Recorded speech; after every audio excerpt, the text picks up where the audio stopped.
नीतीश कुमार जी यदि चेतनशील हैं तो जीवेश मिश्रा जी को अपने मंत्रिमंडल से बर्खास्त करेंगे, कोर्ट उनको बरी कर दे, फिर से आप मंत्रिमंडल में ले ले।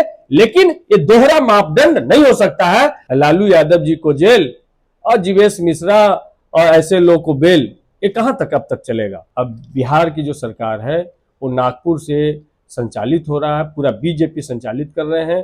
नीतीश कुमार जी का अब सरकार में कोई हस्तक्षेप नहीं रह गया, तो हमें उम्मीद है कि इस चलते सत्र में जीवेश मिश्रा जी को बर्खास्त करेंगे। नीतीश सिर्फ शैडो मुख्यमंत्री हैं, उनके इर्द गिर्द जो बीजेपी के दो उप मुख्यमंत्री हैं वो पूरा का पूरा शासन और सत्ता को संचालित बीजेपी कर रही है। तो पूरा का पूरा बिहार की सरकार बीजेपी चला रही है। बहुत जल्द बीजेपी नीतीश कुमार के नाम में से कुमार हटा करके नीतीश शिंदे उनका नाम करने जा रही है। जिसका बीएलओ चाहेगा, जिसके पदाधिकारी चाहेंगे, उनका नाम काट दिया जाएगा। बहुत जगह बीएलओ बंधक बनाए जा रहे हैं और उनसे पूछा जा रहा है कि भाई पावती रसीद दो।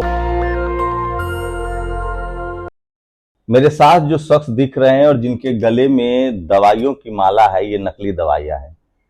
आरोप लगा है नहीं, ये कोर्ट से साबित हुआ है। जीवेश मिश्रा बिहार सरकार में एक मंत्री हैं जिन पर आरोप लगा कि उन्होंने नकली दवाई बेची है उनकी कंपनी ने, जिसके बाद 7,000 रुपये का जुर्माना करके उनको बाइज्जत बरी कर दिया गया। मेरे साथ आरजेडी के विधायक सतीश कुमार हैं जो विधानसभा में इसको लेकर बड़ा प्रदर्शन करने जा रहे हैं।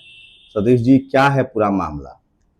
जैसा कि मीडिया और तमाम जो कोर्ट का जो आदेश आया 1 जुलाई को, उसमें स्पष्ट राजसमंद कोर्ट, राजस्थान की कोर्ट ने जो जीवेश मिश्रा अभी यहाँ पर राजसमंद कोर्ट जी, हाँ, जो जीवेश मिश्रा जी यहाँ पर नगर एवं आवास और विकास मंत्री हैं, उन पर यह आरोप लगा, वो आरोप ही नहीं लगा, दोषी पाए गए कि उन्होंने नकली दवाई का कारोबार किया और जिसमें उन पर 7,000 रुपये का जुर्माना और 1 साल की सजा का प्रावधान उस धारा में है। तो हमारा कहना है कि नकली दवाई बेचना, नकली दवाई का व्यापार करना, ये इंसानियत के जीवन के साथ में खिलवाड़ है। इतने गंभीर आरोप लगने के बाद भी नीतीश कुमार जी इनको मंत्रिमंडल से बर्खास्त नहीं किए हैं। आज 20 दिन से ज्यादा हो गया है और प्रधानमंत्री की सभाओं में वो नजर आते हैं। तो सवाल है कि बीजेपी में कुछ भी कर ले, कितना बड़ा आरोप लग जाए, उन पर कोई कार्रवाई नहीं होगा। आज नीतीश कुमार जी यदि सचमुच में अपने चेतनशील हैं, अचेत अवस्था में नहीं है, तो हम उनको याद दिलाना चाहते हैं कि जब पहली बार सरकार बनाए थे और जीतन राम मांझी जी पर शिक्षा मंत्री बने थे, उन पर आरोप लगा था सिर्फ, और उनको उन्होंने मंत्रिमंडल से हटाने का काम किया, बर्खास्त करने का काम किया और बाद में भी कोर्ट में बरी हुए तो फिर उनको मंत्री बनाया। आपने देखा कि यही हमारे ही जब गठबंधन की सरकार 2015 से चल रही थी, 2017 में सिर्फ लालू यादव जी के यहाँ घर पे छापा पड़ा। उसके बाद उन्होंने कहा कि तेजस्वी यादव जी को अपनी स्थिति स्पष्ट करनी चाहिए और पब्लिक डोमेन में जो चर्चा है उन पे क्लियर करना चाहिए, और नहीं तो हम असहज अपने आप को महसूस कर रहे हैं, और उन्होंने गठबंधन से बाहर जाने का काम किया। उसी तरीके से हमारे महागठबंधन में विधि मंत्री बनाए गए एमएलसी, और उन पर जब आरोप लगा, जिनको कार्तिकेय मास्टर साहब, उन पर आरोप लगा तो उनको मंत्रिमंडल से हटाया गया। तो क्या ये शुचिता सिर्फ दलित परिवार के लिए है, शुचिता सिर्फ महागठबंधन के लीडरों के लिए, राजद के लीडरों के लिए है? नीतीश कुमार जी क्या है कि बीजेपी के भी मंत्री पर इतना गंभीर आरोप है और उन पर कोई कार्रवाई नहीं हो रही है। तो नीतीश कुमार जी से स्पष्ट सवाल है कि क्या नीतीश कुमार जी यदि चेतनशील हैं तो जीवेश मिश्रा जी को अपने मंत्रिमंडल से बर्खास्त करेंगे, कोर्ट उनको बरी कर दे, फिर से आप मंत्रिमंडल में ले ले। लेकिन ये दोहरा मापदंड नहीं हो सकता है। और ऐसे इसीलिए पूरे सोशल मीडिया तमाम जगह पे चल रहा है कि मौत के सौदागर मंत्री। तो क्या लोगों को जान से खिलवाड़ करने वाले मंत्री को आप बख्शेंगे? इन्होंने 2015 का जो उन्होंने हलफनामा दिया है उसमें भी इस केस की चर्चा उन्होंने किया है। तो इसीलिए आज विधानसभा में हम इस रूप में जा रहे हैं। मामले हैं उन पर फर्जी दवाई बनाने के। हाँ, तो पूरा जांच होना चाहिए, और हम तो कहते हैं कि एक इंक्वायरी सेटअप करके उन पर जांच करना चाहिए, और जब तक वो नीट एंड क्लीन नहीं हो जाए। कोर्ट ने सजा दे दी, ये पर भी सवाल उठा कि सिर्फ 7,000 रुपए जुर्माना करके छोड़ दिया गया। क्या लग रहा है मीडिया ने इस खबर को इसलिए नहीं उठाया कि वो मिश्रा जी हैं? एकदम अगर चारा घोटाले वाला मामला हुआ कि लालू यादव बदनाम और जगन्नाथ मिश्रा को मौज। हाँ, वही स्थिति यहाँ पर है। यदि ये जीवेश मिश्रा नहीं होते, जीवेश दास होते, जीवेश यादव होते, जीवेश मांझी होते, तो अब तक मंत्रिमंडल से बर्खास्त कर दिए गए होते और इन पे मीडिया ट्रायल अब तक चल रहा होता। स्पष्ट रूप से ये जातिवादी मीडिया, ये जातिवाद सोच ये काम कर रहा है। इसलिए लालू यादव जी को जेल और जीवेश मिश्रा और ऐसे लोगों को बेल, ये कहां तक अब तक चलेगा? ये स्पष्ट रूप से अब हमारी जनता समझने लगी है। तो नीतीश कुमार जी के यदि वो चेतनशील है तो जीवेश मिश्रा को बर्खास्त करे, और यदि अचेत अवस्था में है तो फिर तो क्या इससे लगता है कि नीतीश जी जो जीरो टॉलरेंस की बात करते थे, सुशासन की बात करते थे, अब लगातार क्राइम भी बढ़ रहा है, ऐसे लोग मंत्रिमंडल में हैं जिन पर इस तरह के गंभीर दोष साबित हुए, नकली दवाई बनाने की सजा। स्पष्ट रूप से नीतीश कुमार जी अब जीरो टॉलरेंस उनके लिए कोई मायने न रह गया। अब उनके लिए मायने है कि हम कुर्सी पर कैसे डटे रहें। बीजेपी नरेंद्र मोदी जी का पैर भी बहुत बार वो पकड़ चुके हैं, और पूरा का पूरा अब बिहार की जो सरकार है वो नागपुर से संचालित हो रहा है, पूरा बीजेपी संचालित कर रहे हैं। नीतीश कुमार जी का अब सरकार में कोई हस्तक्षेप नहीं रह गया। अब इसका ये उदाहरण है, यदि नीतीश कुमार जी का हस्तक्षेप होता तो हम सब लोग जितना नीतीश कुमार जी को जानते हैं, जीवेश मिश्रा जैसे लोगों को और भी नकली दवाई के कारोबार में संलिप्त पाए गए दोषी साबित हुए हैं, ऐसे लोग को नीतीश कुमार जी बर्दाश्त नहीं करते। ये तो दिखाता है यदि थोड़ी भी चेतना बची है तो हमें उम्मीद है कि चलते सत्र में जीवेश मिश्रा जी को बर्खास्त करेंगे। तो क्या माना जाए, जिस तरह से प्रधानमंत्री की भी तस्वीरें आ रही हैं, क्या ये अब नीतीश की सरकार नहीं है, बीजेपी की सरकार है, नीतीश सिर्फ मुखौटा हो गए हैं? नीतीश सिर्फ शैडो मुख्यमंत्री हैं। उनके इर्द गिर्द जो बीजेपी के 2 उप मुख्यमंत्री हैं, वो पूरा का पूरा शासन और सत्ता को संचालित बीजेपी कर रही है। कोई भी निर्णय वो स्वयं नहीं ले रहे हैं।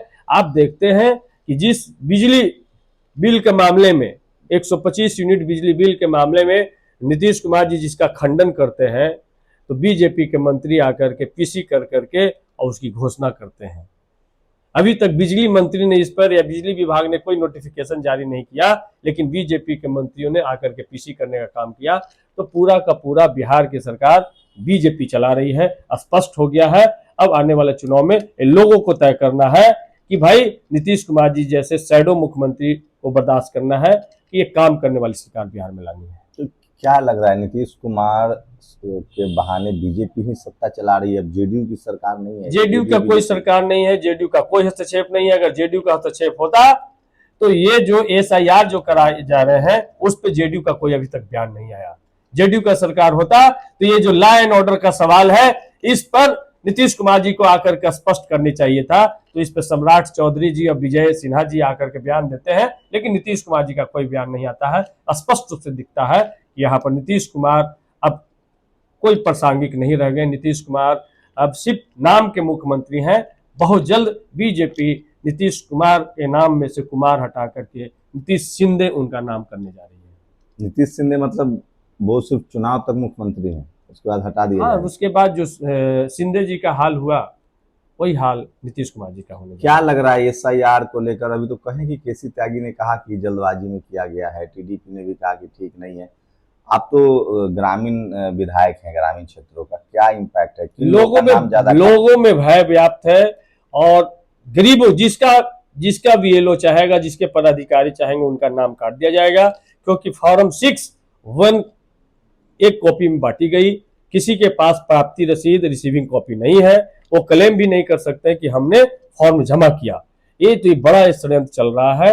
हाँ, रिसीविंग नहीं दी जा रही, किसी को नहीं दी जा रही है। तो जिसका होगा उनको कह दिया जाएगा documents not available, not suitable, और जिनकी इच्छा होगा उनका वोटर लिस्ट में नाम फिर से पुनः तो आएगा। कैसे आप लोग अपने मतदाताओं को या कार्यकर्ताओं को कैसे तैयार कर रहे हैं? हम लोग बूथ लेवल पर काम कर रहे हैं, और 9 तारीख को आपने देखा एक व्यापक जन जागरण और बंदी भी हुआ एसआईआर के खिलाफ में। तो लोग जाग चुके हैं। अब बीएलओ से सवाल कर रहे हैं कि यदि तुमने हमारा लोड किया है तो स्क्रीनशॉट दिखाओ, उसकी कॉपी दो। अब बीएलओ वो लोग घर घेर रहे हैं, बहुत जगह बीएलओ बंधक बनाए जा रहे हैं और उनसे पूछा जा रहा है कि भाई पावती रसीद दो, हमारा रिसीविंग नहीं मिल रहा। रिसीविंग नहीं मिल रहा। ये जो जीवेश मिश्रा वाला मुद्दा है, क्या आप लोग इसको चुनावी बड़ा मुद्दा बनाएंगे? ये बड़ा मुद्दा है। आपने लालू यादव जी का मीडिया ट्रायल किया, आज भी चरित्र हनन कर रहे हैं, और नकली दवाई बेचने वाला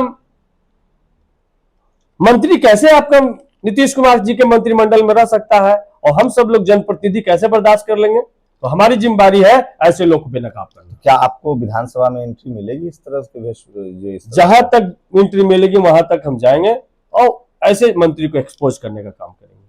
तो देखिए, एक गंभीर मुद्दा है, सोशल मीडिया पर ये बड़ा मुद्दा बना है। जीवेश मिश्रा बिहार सरकार में मंत्री हैं, उनकी कंपनी पर दोष साबित हुआ। एक राजसमंद की कोर्ट ने बकायदा जुर्माना किया है 7,000 रुपए। पहले तो सवाल उठा कि क्या नकली दवाई की सजा सिर्फ 7,000 रुपए का जुर्माना है? उसके बाद भी मंत्री जी की कई कंपनियों पर इस तरह के आरोप लगे हैं, कई FIR हैं, उसके बाद भी वो बिहार सरकार के मंत्रिमंडल में बने हुए हैं।